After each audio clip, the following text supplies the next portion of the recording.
எக்ஸாம்பிளாக வந்துருச்சு. அடுத்தது பார்த்திங்கன்னா ப்ரோனவுன். ப்ரோனவுனை பொறுத்த வரைக்கும் நவுனுக்கு ஒரு மாற்றாக வரக்கூடியது தான் ப்ரோனவுன்.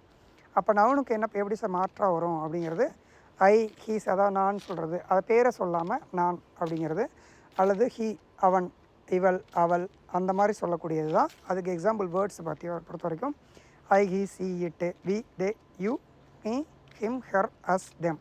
ஸோ இது எல்லாருக்குமே உங்களுக்கு மீனிங் தெரியும்.